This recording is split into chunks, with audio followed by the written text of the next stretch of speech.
අද ක්‍රොෂේ පාඩමෙන් අපි ඉගෙන ගන්නවා මෙන්න මේ ඩොයිලි එක ගොතන්න. ඉතින් මේ ඩොයිලි එකේදී අපි අද විශේෂයෙන් ඉගෙන ගන්න දේ තමයි 5DC popcorn stitch එක. මෙන්න මේ stitch එක. ඒක සංකේතකින් හඳුන්වනවා නම් මෙන්න මේ විදිහට තමයි සංකේතවලදී හැඳින්වෙන්නේ. ඉතින් 5DC කියලා කියන්නේ DC 5ක් යොදලා තියෙනවා. මේකම DC 7ක් DC 3ක් විදිහට වෙනස් වෙන්නත් පුළුවන්.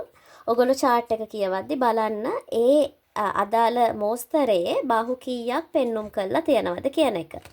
මම මේ මෝස්තරයට chart එකක repeat එකක කොටසක් ඇඳගෙන තියනවා. මේක තමයි මුළු වටේ repeat වෙන්නේ. අපි ඉතින් chart එක කියවමින් මේ ගැතුම ගොතන්න පටන් ගමු. මම මේක ගොතන්න පාවිච්චි කරලා තියෙන්නේ මෙන්න මේ නූල. මේක yarn B කියන brand එක pearl spun නූල. ඉතින් මම මේක ගත්තේ Amazon කියන වෙබ් අඩවියෙන්. මේක 4 ply yarn එකක්. ඒ කියන්නේ පොටවල් 4ක් තියෙනවා. මහතින් ගත්තහම පොටවල් 4 milk cotton yarn එකට සමානයි. නමුත් පෙනුම වෙනස්. මම මේක ගොතන්න පාවිච්චි කරනවා මිලිමීටර් 4 ගොතන කටුව. ඕගොල්ලෝ පාවිච්චි කරන නූල ගොතන කටුවේ ප්‍රමාණය අනුව ඕගොල්ලෝ ගොතන කෝස්ට් එකේ size එක වෙනස් වේවි. අපි යමු ගෙතුමේ ඩයග්‍රෑම් එකට. ඔයගොල්ලන්ට පේනවා ඇති මේක පටන් අරගෙන තියෙන්නේ මැජික් රින් එකකින්. මැජික් රින් එකකින් පටන් අරන් DC තමයි යොදලා තියෙන්නේ. DC ගාන මම මෙතන ලකුණු කරගත්තා. DC 16ක් තමයි තියෙන්නේ. ඉතින් ඒ DC 16 ගොතන්න මම පාවිච්චි කරනවා මේ කහ පාට නූල. ඔයගොල්ලන්ට කැමති පාටක් පාවිච්චි කරන්න පුළුවන්. අපි මැජික් රින් එක දාගත්තා. පළවෙනි DC එක විදිහට මම චේන් 3ක් යොදා ගන්නවා. 1 2 3යි. ඊට පස්සේ අපි පුරුදු විදිහටම මේ මැජික් රින් එක වටේ DC 16ක් යොදා ගන්න තමයි තියෙන්නේ. ඉතින් මම DC කීපයක් දාලා පෙන්නන්නම්. ඊට පස්සේ අපි මේ DC ටික සම්බන්ධ වෙන තැන DC 16 සම්බන්ධ වෙන තැනදී හම්බ වෙමු. මම DC 3ක් දාගෙන තියනවා. පළවෙනි චේන් 3ත් අපි DC එකක් විදිහට සලකන්නේ. මේ විදිහට වටේට DC 16ක් තියෙන්න ඕනේ. ඔන්න මම DC 16ක් ගොතාගෙන තියන්නේ. ඊට පස්සේ අපි මැජික් රින් එක හිර කරගන්නවා. මේ විදිහට අපිට හිර කරගන්න පුළුවන්. හිර කරගෙන මේක සම්බන්ධ කරගන්න තමයි තියෙන්නේ. මම වෙනදට නම් ස්ටිච් මාකර් එකක් දානවා. මට අද ඒක දාලා පෙන්නන්න අමතක වුණා. ඉතින් මෙහෙම සම්බන්ධ කරගෙන මම මේක නූල කපන්නම්. ඔන්න මම නූල කපාගෙන තියෙන්නේ. ඉතින් මට වගේ ස්ටිච් මාකර් එකක් දාගන්න අමතක වෙච්ච වෙලාවක මතක ඇතුව උඩ චේන් ගාන ගැනලා බලන්න අපිට අවශ්‍ය මැහුම් ගාන මේ චේන් ගානෙන් තියනවද කියලා. 1 2 3 4 5 6 7 8යි 9යි 10යි 11යි 12යි 13යි 14යි 15යි මේ අන්තිමට දාපු එකත් එක්ක 16යි. ඔන්න මම හරි තැනින් තමයි සම්බන්ධ කරගෙන තියෙන්නේ. ඉතින් මෙතනින් සම්බන්ධ කරගත්තට පස්සේ මේ ගමම්ම අපි මේක වීවින් එක කරගමු. මම ඉදි කට්ටට මේක දාගෙන සම්පූර්ණ කරගෙන එන්නම්. වීවින් එකක් කරනවා කියලා කියන්නේ ඔයගොල්ලන්ට මතක ඇති. ඉදි කට්ටට මේ නූල දාගෙන පිටටට පේන්නේ නැති විදිහට මෙහෙම මැහුම් ඇතුලෙන් හංග ගන්න එක. ඉතින් පියවරෙන් පියවර වීවින් එක කරගෙන ගියොත් අපිට අන්තිමට ලේසි. හැබැයි ඔක්කොම ටික ගොතලා අන්තිමට වීවින් එක කරගත්තත් ගැටලුවක් නැහැ. ඔන්න මම මගේ පළවෙනි වටේ ගොතාගෙන ඒක ඇතුළට වීවින් එකත් කරගෙන තියෙන්නේ. ඊළඟට අපි යමු දෙවනි වටේට. දෙවනි වටේට යද්දී අපි මෙච්චර කල් කරාට වඩා පොඩි වෙනසක් තියෙනවා. අපි මෙච්චර දවස් ඔයගොල්ලන්ට මතක ඇති හැමතිස්සෙම දෙවනි වටය තුන්වෙනි වටය යද්දී මේ කලින් වටයේ දාගත්තු මැහුම උඩින් තමයි ඊළඟ මැහුම දාගත්තේ. ඒ කියන්නේ මේ චේන් එක උඩ තමයි දාගත්තේ. නමුත් මේ සටහන බලද්දී ඔයගොල්ලන්ට පෙනේවි මම දෙවනි වටයේ මේ DC මැහුම් දෙක යොදලා තියෙන්නේ කලින් වටේ මැහුම් දෙක අතරේ. ඒ කියන්නේ අපි මෙච්චර දවස් දැම්මේ මෙන්න මේ වගේ තැනකින්. නමුත් අද අපි එතනින් නෙවෙයි ඊළඟ මැහුම දාන්නේ. මේ මැහුම් දෙකක් අතර ඉඩෙන්. මෙන්න මේ ඉඩෙන් තමයි දාන්නේ. ඒ ඉඩට ඒ හැම ඉඩකටම ඉඩවල් 16ක් හැදිලා තියෙනවා මේ මැහුම් 16 නිසා. ඒ හැම ඉඩකටම DC 2 ගානේ අපි DC 32ක් දාගන්නවා. දෙවනි වටේ ගොතන්න මම තෝරගත්තේ දුඹුරු පාට.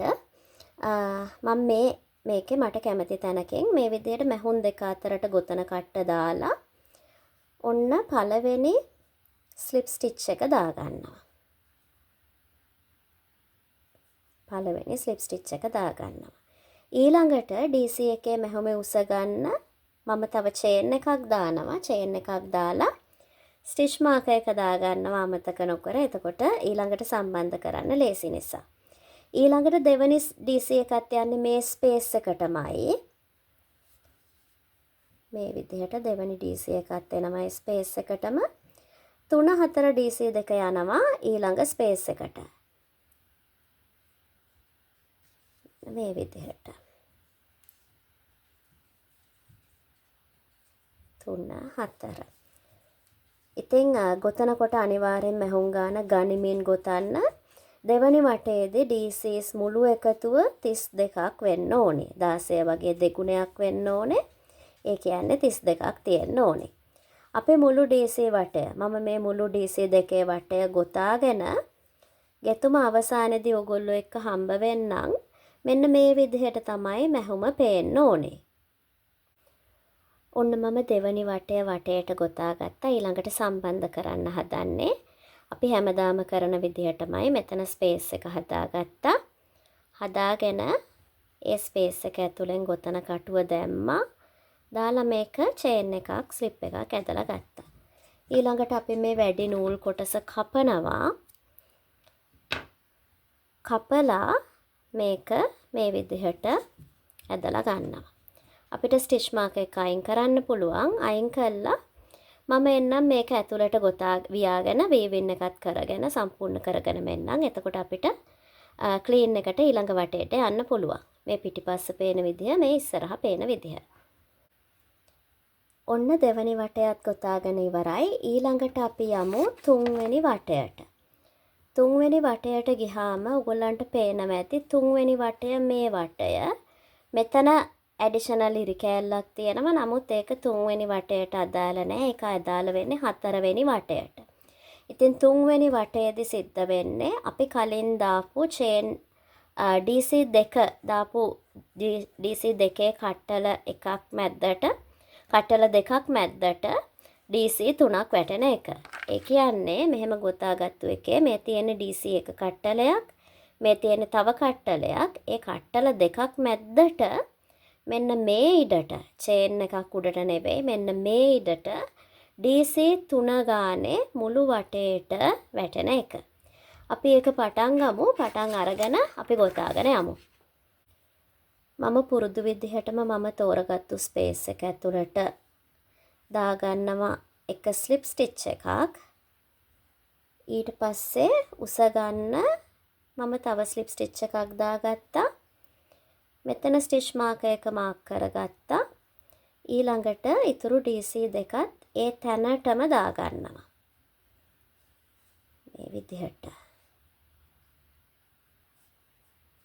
1 2. ඔන්න අපි පළවෙනි ස්පේස් එකට DC 3ක් දාලා තියෙන්නේ. ඊළඟට දෙවෙනි ස්පේස් එක මෙන්න මෙතන. මෙන්න මෙතන. දෙවෙනි ස්පේස් එකට තව DC 3ක් දාගන්නවා. මේ විදිහට මුළු වටේම DC 3 බැගින් දාගන්න ඕනේ. එතකොට DC 3 බැගින් කට්ටල 16ක් තියෙනවා. ඒ කියන්නේ මැහුම් 48ක් හැදිලා තියෙන්න ඕනේ. දානකොට හැමතිස්සෙම මම මතක් කරන්නම් හැමතිස්සෙම දාන මැහුම් ගාන ගනින්න. මොකද මැහුම් ගාන වැරදුනොත් මෝස්තරේ වැරදෙනවා. මේ විදිහට DC 3 බැගින් මේ මුළු වටේටම දාගන්න ඕනේ. මම මුළු වටේටම දාගෙන ඒක ඇතුළට වීවින් එකත් කරගෙනම එන්නම් ඕගොල්ලන්ට ඊළඟ වටේට යන විදිහ පෙන්වන්න. ඔන්න මම තුන්වෙනි වටයත් ගොතා ගත්තා. ඊළඟට අපි යන්නේ හතරවෙනි වටේට. හතරවෙනි වටේ පොඩි වෙනසක් තියෙනවා. මේ තියෙන්නේ හතරවෙනි වටය. හතරවෙනි වටයේ අපි පුරුදු විදිහටම මැහුම් දාන්නේ කලින් වටයේ දාගත්තු DC පොකුරු අතරට. නමුත් හතරවෙනි වටයේදී අපි ඒ DC පොකුරු අතරට කලින් වටයට දාගන්නවා එක DC එකක්. ඊළඟ DC එක මෙන්න මේ දෙවනි වටය දක්වාම පල්ලෙහාට එනවා. ඇවිල්ලා සම්පූර්ණ කරලා ඊළඟ තුන්වෙනි DC එක යන්නේ පළවෙනි DC එක වගේමයි. මේක මම ගොතනකොට පෙන්නන්නම්. එතකොට ඔයගොල්ලන්ට තවත් පැහැදිලි වේවි. පෙනුමෙන් මෙන්න මේ වගේ තමයි මැහුම දැම්මට පස්සේ අපිට පේන්න ගන්නේ. අපි යමු ඒ වටේ ගොතන්න නිල් පාටට. අපි පුරුදු විදිහටම පටන් ගන්නවා. මම පටන් ගන්නෙ මේ පොකුරු DC 3 පොකුරු දෙකක් මැද්දේ ස්පේස් එකෙන්. දාගමු ස්ලිප් ස්ටිච් එකක්. ඊළඟට DC එකේ උස ගන්න මම දාගන්නවා තව එක චේන් එකක්. ඊළඟට පුරුදු විදිහටම ස්ටිච් මාකර් එකක් දාගත්තා. මම නූල් කෑල්ලක් තමයි තියන්නේ. ඔයගලන්ට පුළුවන් ස්ටිච් මාකර් එකක්ම පාවිච්චි කරන්න. දැන් ඔන්න අපේ පළවෙනි DC එක දාලා තියෙන්නේ. ඊළඟට දෙවෙනි DC එක මෙන්න මෙතනට. කලින් වටේ මැහුන් දෙක මැද්දට තමයි එන්නේ. ඒක මම දාලා පෙන්නන්නම්. මෙන්න මේ විදිහට. මැහුන් දෙක අතරට දාලා අපි අර උසටම උස්සලා ගන්නවා. ඊට පස්සේ DC එක සම්පූර්ණ කරගන්නවා. ඊළඟට තුන්වෙනි DC එක පුරුදු විදිහටම කොට DC එකක් මේ විදිහට දාලා මේ ස්පේස් එකට දානකොට බලන්න පිටිපස්සත් පැටලිලා නෑ නේද කියලා. මේ විදිහට ඔන්න තුන්වෙනි DC එකක් දාගත්තා. අපි ඊළඟ වටයටත් යමු. ඊළඟ මැහුමටත් යමු. ඒකෙදි තව පැහැදිලි වේවි. ඔන්න අපි පළවෙනි DC එක දැම්ම කලින් වටයට. එතකොට ඒක කොට DC එකක්. ඊළඟට දෙවනි DC එක දෙවනි වටයේ මැහුන් දෙක අතරට තමයි දාන්නේ. එතකොට ඒක දිගෙන් වැඩි DC එකක්. මෙන්න මේ විදිහට දාලා මේ තුන්වෙනි වටයට අදාළ උසට ගොතන කට්ට ඇදලා ගන්නවා. ඊළඟට DC එක සම්පූර්ණ කරනවා. ඊට පස්සේ තුන්වෙනි DC එක දාගන්න තියෙන්නේ අර තැනටමයි දාගන්නේ. මේ විදිහට තුන්වෙනි DC එකක් දාගන්නවා. ඉතින් ඔය විදිහට තමයි මුළු රටාවම යන්නේ. මම තව එක මැහුමක් දාලා පෙන්නන්නම්. ඊට පස්සේ අපි රටාව සම්පූර්ණ කරගෙන වීවින් එකත් කරගෙනම හම්බ වෙමු ඊළඟ වටයට යන්න. පළවෙනියට කොට DC එකක් දැම්මා. දෙවෙනියට දිග DC එක වැටෙන්නේ දෙවනි වටයේ මැහුන් දෙක අතරට. මේ විදිහට දාලා මේක උසට ඇදලා ගන්න ඕනේ. ඇදලා අරගෙන දෙවෙනි එක සම්පූර්ණ කරා. ඊළඟට තුන්වෙනි එක. ඉතින් තව දෙයක් මතක් කරන්නම්. දැන් අපි ගොතන කට්ට අනුව අපි ගොතන නූල අනුව අපේ ගෙතුමේ සයිස් එක වෙනස් වෙනවා කියලා ඕගොල්ලන්ට මේ මුළු පාඩම් ඔක්කොම කරලා පැහැදිලි ඇති. ඉතින් ඕගොල්ලන්ට තියෙන හීනි නූලක් නම් ඕගොල්ලන්ට මේ ප්‍රමාණයකටම ලොකු ගොතන කට්ටකින් ගොතන්න අවශ්‍ය වෙනවා නම් ඕගොල්ලන්ට හීනු නූල පොටවල් දෙකක් හෝ තුනක් දාලා ගොතන්න ගන්න පුළුවන්. එතකොට ඒ නූලේ නූල් පොටවල් ගාන නිසා මහත වැඩි වෙලා මේ වගේ ටිකක් ඝනකම මේ වගේ හෝ මීටත් වඩා ඝනකමට අපිට හදාගන්න පුළුවන්. ඉතින් නූලේ ඝනකම වැඩි වෙන තරමට ගොතන කට්ට ලොකු වෙන තරමට අපි ගොතා ගන්න පීස් එක සාම්පල් එක ප්‍රමාණයෙන් ලොකු වෙනවා. ඔන්න මේක දැම්මා. ඊළඟට දිග DC එක දැම්මා. ඊළඟට ආයසරයක් කොට DC එකක්. මේ විදිහට තමයි සම්පූර්ණ වටයම යන්නේ. ඉතින් සම්පූර්ණ වටයම ගිහිල්ලා ඒකේ වීවින් එකත් කරගෙනම මම ඕගොල්ලන්ව හම්බ වෙන්නම්. ඊළඟට අපිට යන්න තියෙන්නේ පොප්කෝන් ස්ටිච් එකට. ඔන්න මම 1 2 3 4 වෙනි වටයත් ගොතාගෙන ඉවරයි. ඊළඟට අපි යන්නේ 5 වෙනි වටයට. 5 වෙනි වටයේදී කලින් වටේ ගොතාගත්තු DC 3 පොකුරු දෙකක් මැද්දට 5DC පොප්කෝන් එක ගානේ වැටෙනවා. ඒ පොප්කෝන් ස්ටිචස් දෙකක් අතර ගැප් එක චේන්ස් 3ක් වෙනවා. අපි ගිහිල්ලා බලමු ඒක කරන විදිහ. මම ඒක කරන්න තෝරගෙන තියෙන්නේ කහපාට නූල. පුරුදු විදිහටම නූල අරගෙන අපි අපේ පළවෙනි චේන් එක දාගන්නවා. පළවෙනි ස්ලිප් ස්ටිච් එකක් දාගන්නවා. ඊට පස්සේ DC එකේ උස ගන්න මම දාගන්නවා චේන්ස් දෙකක්. ඊළඟට පුරුදු විදිහටමයි මම මගේ ස්ටිච් මාකර් එක දාගන්නවා. දැන් 5DC පොප්කෝර්න් එක ගොතන්න. 5DC කියන්නේ මෙතනට DC 5ක් වැටෙන්න ඕනේ. පළවෙනි DC එක හදලා තියෙන්නේ 1 2 3යි 4යි 5යි. ඔන්න අපි DC 5ක ෆෑන් එකක් දාගත්තා. ෆෑන් එක අකුල ගත්තාම පොප්කෝර්න් එකක් තමයි හැදෙන්නේ. මේ විදිහට අර මුල්ම මැහුමට චේන් එක අතරට අපි නීඩල් එක දාගන්නවා. අපේ ක්‍රොෂේ නීඩල් එක. ඊළඟට මේ ලූප් එක ඇදලා ගන්නවා මෙන්න මෙතනින්. ඇදලා අරගෙන එක චේන් එකකින් හිර කර ගන්නවා. ඔන්න අපේ පොප්කෝර්න් එක හැදිලා තියෙන්නේ. ඊළඟට අපි තව චේන් 3ක් දාගන්නවා. මම දෙවෙනි පොප්කෝර්න් එකත් පෙන්නන්නම්. පළවෙනි එකේ පළවෙනි DC එක විදිහට අපි පාවිච්චි කරේ CH3 නිසා CH2 නිසා එතන චුට්ටි වෙනසක් තියෙනවා ඇත්ත පොප්කෝර්න් එකට වඩා. ඔන්න මම තව පොප්කෝර්න් එකක් පෙන්නනවා. මේක DC 5 පොප්කෝර්න් එකක්. ඒකට අපි DC 5ක් දාගන්න ඕනේ. 1යි 2යි 3යි 4යි 5යි. 5ක් දාගෙන ගොතන කට්ට ලූප් එකෙන් ගලවලා ගන්නවා. ඊළඟට මුල්ම මැහුමට එනවා. මුල්ම මැහුමේ චේන් එක උඩට මුල්ම මැහුම උඩ තියෙන චේන් එක උඩට ගොතන කට්ට දාගෙන මේ ලූප් එක ගොතන කට්ටේ පටලවලා මේ විදිහට ඇදලා ගන්නවා. ඊළඟට චේන් එකකින් හිර කර ගන්නවා. එතන ඉඳන් චේන්ස් 3යි. ඒ චේන්ස් 3 දත කාලා තදට දාගෙන නෑ මම. ඔගොල්ලෝ ගොඩාක් තදට දාගන්නවා නම් චේන්ස් 3කට වඩා ඒ වටේට අවශ්‍ය වේවි. ওই විදිහට මුළු වටේම ගොතා ගන්න ඕනේ. මුළු වටේම ගොතාගෙන අපි මෙතන සම්බන්ධ වෙන තැනදී හම්බ වෙමු. ඔන්න මම පොප්කෝර්න් වටයත් ගොතාගෙන ඇවිල්ලා තියෙන්නේ. අපි මෙතන සම්බන්ධ කරගමු. ඉතින් එතනත් සම්බන්ධ කරගනිද්දි පුරුදු විදිහටමයි මේ අපි මාක් කරගෙන තියෙන ස්ටිච් මාක් එක මාක් කරගෙන තියෙන තැනින් ගොතන කට්ට දාගන්නවා. දාගෙන ස්ටිච් මාක් එක අයින් කරන්න පුළුවන්. ඊට පස්සේ මේ විදිහට ඇදලා අරන් ස්ලිප් ස්ටිච් එකකින් සම්බන්ධ කරගන්න. සම්බන්ධ කරගෙන මම මේ නූල කපලා මේක ෆාස්ටන් ඔෆ් කරගන්නම්. ඔන්න දැන් මේක අයින් කරමු. මේ විදිහට තමයි තියෙන්නේ. එතකොට ඔයගොල්ලන්ට පේනවා ඇති මේ පියවරේදී අපේ මේ වටේ තියෙන මැහුන් ටික පේනවා. නමුත් මේ මම සම්පූර්ණ කරලා තියෙන එකේ මේ මැහුන් ටික පේන්නේ නැහැ.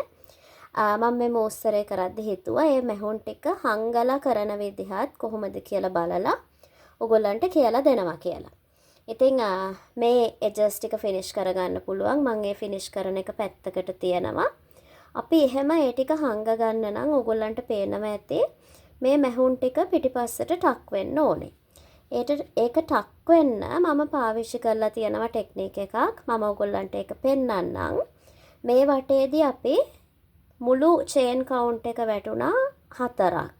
පොප්කෝර්න් එක සම්පූර්ණ කරන චේන් එකයි අනිත් චේන්ස් 3යි චේන්ස් 4ක් වැටුණා. දැන් ඊට වඩා චේන්ස් ගාන අඩුවෙන් අපි වටයක් යන්න හදන්නේ. එහෙම වටයක් ගියොත් මේක පියන වගේ ඇකිලිලා තියෙනවා. ඉතින් අපි ඒක කරගන්න විදිහ බලමු. මම මේ කහ පාටම පාවිච්චි කරනවා. වෙන පාටක් පාවිච්චි කරන්න පුළුවන් ඕගොල්ලන්ට. අපි මේ දාගෙන තියෙන චේන් ස්පේස් එකක් ඇතුළට දාගෙන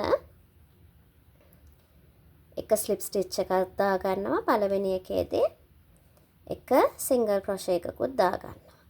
දාගෙන මම ඊළඟට චේන්ස් දෙකක් දානවා. චේන්ස් දෙකක් දානවා. අපි ඊළඟ චේන් ස්පේස් එකට යනවා. සිංගල් ක්‍රොෂේ එකක් දානවා. තව චේන්ස් දෙකක් දානවා. ඊළඟ චේන් ස්පේස් එකට යනවා. සිංගල් ක්‍රොෂේ එකක් දානවා. දැන් මේ වටේදී අපි මෙච්චර වෙලා ගියේ වටය වැඩි කරගනිමින් අපි දැන් ඒ වට ප්‍රමාණය අඩු කරගනිමින් තමයි යන්නේ. හරියට ඉලාස්ටික් එකක් දැම්මා වගේ. ඉතින් ඒ වට ප්‍රමාණය අඩු කරගන්නකොට ස්වයංක්‍රීයවම මේ පිටිපස්සේ තියෙන නූල් ටික මේ විදිහට ටක් වෙනවා. ඉතින් අපි මේ මුළු වටේම සම්පූර්ණ කරගමු. මුළු වටේම සම්පූර්ණ කරගත්තට පස්සේ මෙන්න මේ වගේ තමයි පේන්නේ. මුළු වටේම සම්පූර්ණ කරගෙන නූල් කෑලි තියෙන ඒවා වීවින් කරගෙන මම මෙතන සම්පූර්ණ කළා නැහැ. ඒ ටික සම්පූර්ණ කරගත්තට පස්සේ පිටිපස්ස පෙනුම අපිට මේ වගේ තමයි තියෙන්නේ. උඩ පෙනුම මෙන්න මේ වගේ පෙති ටික එළියට ඇවිල්ලා හැදිලා තියෙනවා. අපි මේක මැනලත් බලමු. මම ගොතලා තියෙන එක පොප්කෝර්න් එකක ඉඳන් අනිත් පොප්කෝර්න් එකට දිග අඟල් 5ක් තියෙනවා. ඉතින් ඒ මම දීපු ටෙන්ෂන් එක අනුව මම පාවිච්චි කරපු ගොතන කට්ට සහ නූල අනුව ආපු ප්‍රමාණ. ඔයගොල්ලෝ උත්සාහ කරලා බලන්න මේ ප්‍රමාණයටම මේ කෝස්ටර් එක අඟල් 5කටම එන්න නම් ඕගොල්ලෝ මොන වගේ නූලක්ද පාවිච්චි කරන්න ඕනේ, මොන වගේ ගොතන කට්ටක්ද පාවිච්චි කරන්න ඕනේ සහ මොන වගේ ටෙන්ෂන් එකක්ද දෙන්න ඕනේ කියලා. ඉතින් මේක මග් එකක් තියන්න හරියටම හරි සයිස් එක. ගොඩාක් හේලි නූලක් නම් පාවිච්චි කරේ මේක ගොඩක් චූටියට ගෙතිලා ඇති. අද පාඩමේ අපි ಜಾති කීපයක් ඉගෙන ගත්තා. ඉතින් ඔයගොල්ලෝ කරලා බලලා මට පෙන්වන්න හරි වැරදි බලන්න. නමුත් පාඩම් මග අරින්න එපා. වෙනස් කරනවා කියලා. නූල වෙනස් කරලා බලනවා වගේ වෙනස්කම් හැර ගෙතුම වෙනස් කරන්න එපා. මම හරි වැරදි බලන්නේ මේ ආකාරයටම ගොතපු ඒ වගේ තමයි. ඉතින් අපි ඊළඟට අලුත් පාඩමකින් හම්බ වෙමු. එතකම් මම ගිහිල්ලා එන්නම්. ඔයගොල්ලෝ හැමෝටම සුබ දවසක්.